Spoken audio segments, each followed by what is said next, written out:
तो बच्चों चैप्टर पढ़ रहे थे हम 9, ठीक है, 9 चैप्टर हमने कंप्लीट कर लिया था बच्चों। और उसी स्टोरी में 9 जो चैप्टर हमने पढ़ा था उसमें किस स्टोरी पढ़ी थी, हमने पढ़ा था the great stone face first, ठीक है बच्चों। चैप्टर 9 कंप्लीट कर चुके थे। आज बच्चों हम उसी स्टोरी को चैप्टर 10 में कंटिन्यू करने वाले हैं, the great stone face second, ठीक है बच्चों।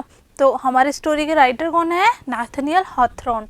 तो बच्चों हमने पढ़ा था, क्या पढ़ा था, हमने अर्नेस्ट के बारे में पढ़ा था 9 चैप्टर में। और अर्नेस्ट की मदर ने अर्नेस्ट को एक कहानी भी सुनाई थी कि भविष्य में किसका जन्म होगा, भविष्य में कैसे बालक का जन्म होगा, जब वो बड़ा हो जाएगा तो उसका जो चेहरा है वो किसके जैसा होगा, इस विशाल प्रसार चेहरे जैसा होगा। तो स्टोरी फर्स्ट में जब अपन ने पढ़ा था, यानी स्टोरी फर्स्ट कौन से, यस चैप्टर 9 पढ़ा था हमने। तब तक कौन कौन 2 लोग आए थे उसमें, यस पहला आया था गैदर गोल्ड आया था। तो गैदर गोल्ड के बारे में लास्ट में सब लोगों ने इस बात पर सहमति बनाई थी कि गैदर गोल्ड का जो चेहरा है वो विशाल प्रसार चेहरे से समानता नहीं खाता, यानी दोनों वो समान नहीं थे। उसके बाद में आया था कमांडर, आया था ना कमांडर, यस। तो उस कमांडर के चेहरे को देखकर भी लोगों ने तो ये बात मान ली थी कि उसका जो चेहरा है वो विशाल प्रसार चेहरे से मिलता जुलता, लेकिन अर्नेस्ट जो है अभी भी उसको नहीं पहचान पाया था। तो अब इस स्टोरी में बच्चों चैप्टर 10 में हम जानेंगे कि क्या अर्नेस्ट किसी ऐसे व्यक्ति से मिल पाएगा जिसका चेहरा किससे मिलता जुलता हो, जिसका चेहरा द ग्रेट स्टोन फेस से मिलता जुलता हो। तो चलिए शुरू करते हैं। अर्नेस्ट मिडिलेज, यानी हमने जाना था अर्नेस्ट उस टाइम बड़ा हो चुका था, अब अर्नेस्ट मिडिल एज में पहुंच गया बच्चों। चलिए, मैनी ईयर्स पास, यानी समय बीतता गया, ठीक है, दिन बीतते गए, साल बीतते गए। Ernest was now a man of middle age. अब अर्नेस्ट क्या हो गया बच्चों, मिडिल एज, यानी अधेड़ उम्र का हो गया था वो, ठीक है। टू हिज नेबर्स, उसके पड़ोसियों के लिए, who never suspected that he was anything more than an ordinary and familiar face, यानी उसके पड़ोसी इस बात में उनको कोई संदेह नहीं था कि वो एक साधारण व्यक्ति नहीं रहा था अर्नेस्ट, ठीक है। He was only a humble and hardworking though thoughtful person, ठीक है। वो क्या था, एक विनम्र और हार्डवर्किंग पर्सन होने के साथ साथ क्या था, एक विचारशील व्यक्ति भी था। कौन बच्चों, अर्नेस्ट। तो इस बात में कोई भी शक नहीं था कि अर्नेस्ट क्या था, बहुत ज़्यादा थॉटफुल था, बहुत समझदार था, बहुत विचारशील व्यक्ति था। But what about the old prophecy, लेकिन पुरानी भविष्यवाणी का क्या, वॉज इट एवर फुलफिल, क्या वो पूरी हो पाई थी। Let's read and find out. चलिए हम स्टोरी पढ़ते हैं और ये जानते हैं कि क्या जो पुरानी भविष्यवाणी थी बच्चों, कौन सी, कि जो विशाल प्रस्तर चेहरा है उसके समान, उसका जैसा दिखने वाला किसी चेहरे से अर्नेस्ट मिल पाएगा या नहीं, यही प्रोफेसी थी बच्चों। देखिए ये है द ग्रेट स्टोन फेस, जैसा कि हमने पढ़ा था। चलिए, द years hurried on, समय बीतता गया, ठीक है। And brought white hairs upon the head of Ernest, अब अर्नेस्ट बच्चों बूढ़ा हो गया था, ठीक है, तो उसके सर पे क्या थे, सफ़ेद बाल उग गए थे। And made wrinkles across his forehead and furrows in his cheeks, और क्या हो गया था बच्चों, अब उसके झुर्रियाँ, उसके चेहरे पे झुर्रियाँ पड़ने लग गई थी, okay. He was an old man, अब क्या था, वो बूढ़ा व्यक्ति हो गया था। But not in vain had he grown old, more numerous than the white hairs on his head were the wise thought in his mind। कहने का मतलब है बच्चों कि जब वो बूढ़ा हुआ था तो इसी तरह से बूढ़ा नहीं हुआ था, कहने का मतलब व्यर्थ में बूढ़ा नहीं हुआ था, कहने का मतलब बहुत समझदार था बच्चों। आगे लाइन में बताया गया कि जितने बाल उसके सर में नहीं थे, इससे ज़्यादा विचारों से भरा हुआ उसका मस्तिष्क था। फिर से बताऊंगी, more numerous than the white hairs, यानी जितने सफ़ेद बाल उसके सर पर नहीं थे उससे ज़्यादा कहीं बुद्धिमान विचार, यानी कहीं वाइज थॉट्स, उसके दिमाग में बहुत सारी बुद्धिमानी थी, बहुत सारे अच्छे अच्छे विचार थे। किसके मस्तिष्क में बच्चों, यस अर्नेस्ट के मस्तिष्क में। And Ernest had ceased to be obscure, unsought for, undesired, and had come the fame which so many see। अब अर्नेस्ट जो है बच्चों वो क्या हुआ, अर्नेस्ट जो है अपनी जो प्रसिद्धि थी उसको रोक नहीं पाया था, ठीक है।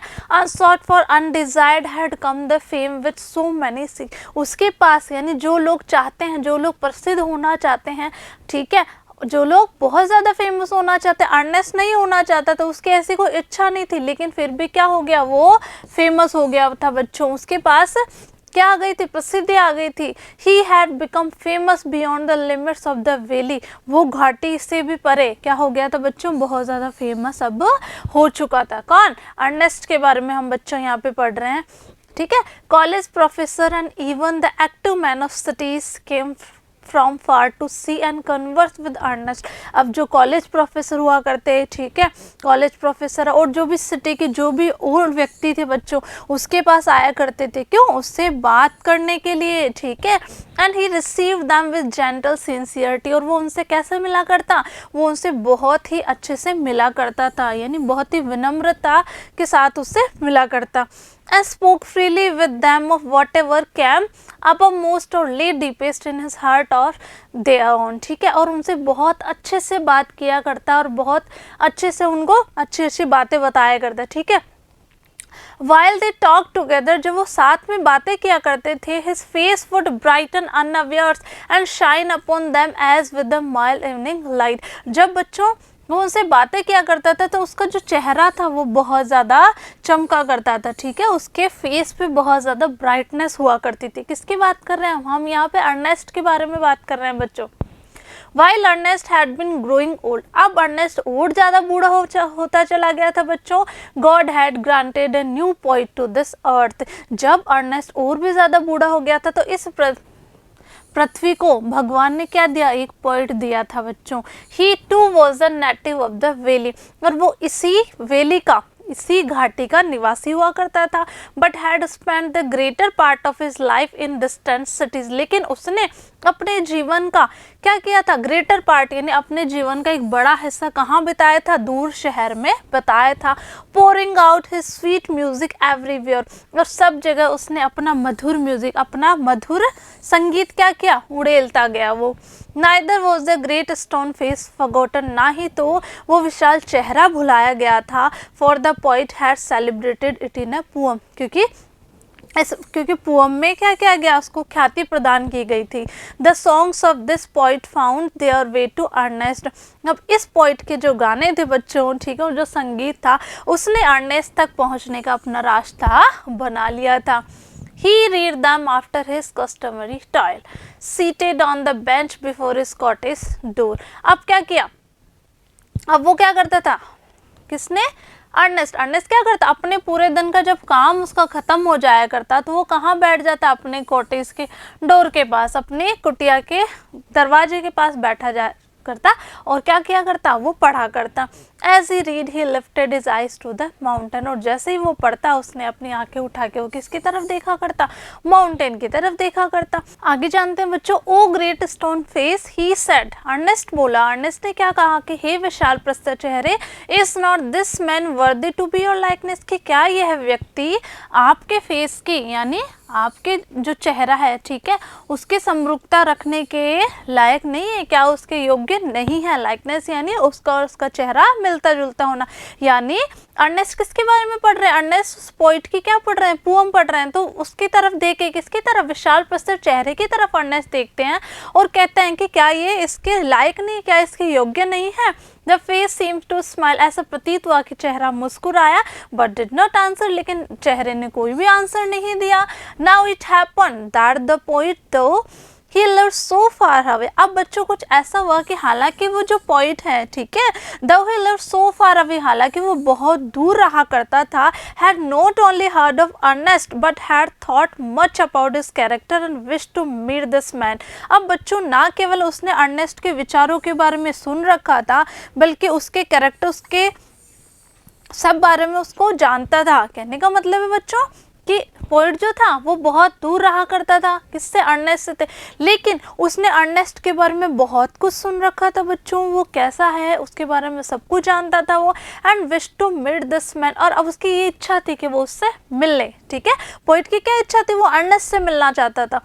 whose wisdom walked hand in hand with the noble simplicity of his life, जिसकी जो विजडम है, जिसकी बुद्धिमत्ता जो है वो हाथ में हाथ लिए उसके साथ चला करती थी, यानी वो बहुत साधारण जीवन जिया करता था, कौन, अर्नेस्ट, लेकिन वो अपनी विजडम के कारण बहुत ज़्यादा फेमस हो गया था। तो पोइट की क्या इच्छा थी, पोइट ने ना केवल उसके विचारों के बारे में सुन रखा था, जबकि वो किसके बारे में जानता था, अर्नेस्ट के कैरेक्टर के बारे में भी जानता, ठीक है, तो वो चाहता था कि मैं अर्नेस्ट से अब मिलूँ, ठीक है। वन समर डे, एक दिन क्या हुआ बच्चों, गर्मियों के दिन बात बता रहे हैं इसमें, तो वन समर डे एक दिन, therefore he arrived at Ernest's door where he found the good old man holding a book in his hand। अब वो कहाँ पहुँच गया बच्चों, ही किसके लिए, यहाँ पे पोइट के लिए, गर्मियों में एक दिन वो कहाँ पहुँच गया, अर्नेस्ट के घर पहुँच गया। अब उसने देखा, उसने क्या पाया, उसने देखा कि गुड ओल्ड मैन, अब यहाँ गुड ओल्ड मैन है अर्नेस्ट के लिए, अर्नेस्ट ने अपने हाथ में किताब थामी हुई है, ठीक है, which he read and then with the finger between the leaves. अब वो क्या कर रहा है, उसको पढ़ता है, ठीक है, उसमें उसने अपनी उंगली लगा रखी है बुक्स के बीच में, जैसे अपन बुक्स पढ़ते हैं ना तो फिंगर रखते हैं, उसी तरीके से। Look lovingly at the great stone face, और ऐसा लग रहा था कि वो ग्रेट स्टोन के फेस की तरफ बहुत ही प्यार से देख रहा था, ठीक है। Good evening sir the poet, poet ने क्या कहा, good evening, can you give a traveller a night shelter, क्या आप एक यात्री को, ठीक है, क्या आप एक यात्री को एक रात की शरण दे सकते हैं। ग्लेडली आंसर्ड अर्नेस्ट, अर्नेस्ट ने कहा हाँ खुशी से। And then he added smiling, फिर वो मुस्कुराए, I think I never saw the great stone face look so hospitably at a stranger. तो फिर वो आगे क्या कहता है, आगे मुस्कुराते हुए कहता है कि मैं सोचता हूँ कि मैंने कभी भी विशाल प्रस्तर चेहरे को इतना क्या उदारता से अजनबी की तरफ देखते हुए नहीं देखा। The poet sat down beside him, ठीक है, अब जो पोइट है बच्चों, ठीक है, वो किसके पास बैठ गए, हिम किसके लिए, अर्नेस्ट के लिए, अर्नेस्ट के पास बैठ गए, बिसाइड यानी पास में, okay. And he and Ernest talk together, Ernest और पोइट ने बातें की। Never before had the poet talked with a man like Ernest, Ernest जैसे व्यक्ति से पहले, कहने का मतलब है कि वो जो पोइट है, जैसा व्यक्ति उसको अर्नेस्ट मिला है, ऐसा कोई भी व्यक्ति उसको उसके जीवन में पहले नहीं मिला था। सो वाइज, इतना ज़्यादा बुद्धिमान, एंड जेंटल और विनम्र, एंड काइंड और दयालु। Ernest on the other hand was moved by the living images flung out of the poet's mind, और जो अर्नेस्ट है बच्चों दूसरी तरफ वो मूव कर रहा है, यानी मूव करने लग गया था, किसमें, जो भी पोइट के मस्तिष्क से, यानी जो भी वो कवि है उसके दिमाग से जो भी विचार आ रहे थे, यानी जो भी बातें कर रहा था, तो अर्नेस्ट ऐसा लग रहा कि वो उसमें तैरने लग गया था, ठीक है बच्चों। देखिए ये कौन है, अर्नेस्ट, ओके, और ये है पोइट, और ये है विशाल प्रस्तर चेहरा, और अर्नेस्ट क्या कर रहा है, यहाँ पे पढ़ रहा है, ठीक है। तो जैसे जैसे पोइट ने बातें की, पोइट उसके पास ही बैठ गया, तो जब पोइट बातें कर रहा था तो अर्नेस्ट को ऐसा लगा कि मैं बिल्कुल क्या हो गया हूँ, लिविंग इमेजेस यानी सजीवी उन चित्रों में वो खो गया था। As Ernest listen to the poet, जब अर्नेस्ट ने पोइट को सुना, ही इमेजिन्ड, उसने कल्पना की, that the great stone face was bending forward to listen to, उसने ऐसी कल्पना की कि जो विशाल प्रस्तर चेहरा है वो भी झुककर उनकी बातें सुन रहा था। कि gazed into the poets eyes, और उसको ऐसा महसूस हुआ कि विशाल प्रस्तर चेहरा किसकी तरफ देख रहा है, पोइट की आंखों में टकटकी लगाकर देख रहा था। Who are you my gifted guest, he asked, उसने पूछा कि हु आर यू, आप कौन हैं मेरे प्रतिभाशाली गेस्ट, यानी मेरे मेहमान कौन है। The poet led his finger on the book that Ernest had been reading, अब क्या किया, पोइट ने जो है जो बुक अर्नेस्ट पढ़ रहा था, ठीक है, उस बुक को क्या किया, उसमें अपनी फिंगर करी उसने, ठीक है, रखी। You have read this poems, अब क्या किया बच्चों, उन्होंने क्या किया, the poet laid his fingers on the book that Ernest had been reading, जो किताब कौन पढ़ रहा था, अर्नेस्ट पढ़ रहा था, ठीक है। तो पोइट ने बताया, you have read this poems said he, poet क्या बोले कि आप तो इन सब पोम्स को पढ़ चुके हैं, कविताओं को पढ़ चुके हैं। यू नो मी, आप मुझे जानते हैं। Then for I wrote them, क्यों, क्योंकि ये सब मैंने ही तो लिखे हैं। किसने बताया, पोइट ने बताया। Again and again Ernest examine the poet's features, बार बार उसने, अर्नेस्ट ने क्या किया बच्चों, बार बार अर्नेस्ट क्या करने लगा, पोइट के जो फीचर है उसको क्या किया, एग्जामिन किया, है ना। He turn towards the great stone face then back, वो वापस उस विशाल प्रस्तर चेहरे को देखने के लिए मुड़ा, फिर वापस वो इधर देखने लग गया। ही शुक हिज हेड, उसने अपना सिर झुकाया बच्चों, एंड साइड, और एक कहा है भरी। Why are you sad inquired the poet, poet ने कहा कि आप उदास क्यों हैं, बिकॉज रिप्लाइड अर्नेस्ट, अर्नेस्ट ने कहा क्योंकि all through life I have awaited the fulfilment of A prophecy, कि मैंने पूरा जीवन उस प्रोफेसी यानी उस पुरानी भविष्यवाणी के पूरा होने का इंतजार किया। And when I read these poems, जब मैंने ये कविताएं पढ़ी, I hope that it might be fulfilled in you, कि जब मैंने कविताएं पढ़ी तो मुझे ऐसे लगा कि ये मेरी आशा पूरी हो गई है और ये मेरी आशा पूरी करोगे तुम, यानी तुमसे मिलकर ये पूरी हो जाएगी। You hoped answer the poet, poet ने कहा कि आपने ऐसी कल्पना की। फ्रेंडली स्माइलिंग, वो मुस्कुराते हुए बोले, to find in me the likeness of the great stone face, कि मुझ में आपने क्या देखी, लाइकनेस देखी, आपको ऐसा लगा कि ग्रेट स्टोन फेस का चेहरा और मेरा चेहरा मिलता जुलता है। I am not worthy to be its likeness, कि मैं इसके योग्य नहीं हूँ, यानी मैं इसके समरूपता यानी ग्रेट स्टोन फेस के चेहरा और मेरा चेहरा मिलता जुलता हूँ, मैं इसके योग्य नहीं हूँ। किसने बताया बच्चों? पोइट ने कहा। तो बच्चों इसी स्टोरी को हम नेक्स्ट वीडियो में कंटिन्यू करने वाले हैं। तब तक क्या आपको सारे वर्ड मीनिंग कर लेना और आपको अच्छे से स्टोरी को पढ़ लेना है। मैं मिलूंगी आपसे नेक्स्ट वीडियो में, तब तक के लिए पढ़ते रहिए, आगे बढ़ते रहिए। Thank you.